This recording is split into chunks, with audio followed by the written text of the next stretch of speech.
Baru-baru ini viral sebuah momen di mana dua bocah tertinggal di sebuah mall. Peristiwa tersebut diunggah oleh akun Instagram @video_medsos, Kamis, tanggal 17 Maret tahun 2022. Diduga orang tuanya terlalu asik belanja hingga lupa anaknya tertinggal.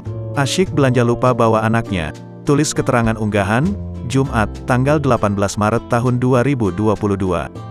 Dalam video, terlihat dua anak perempuan yang memakai baju kembar. Diduga mereka adalah kakak beradik lantaran salah satu dari mereka postur tubuhnya lebih tinggi.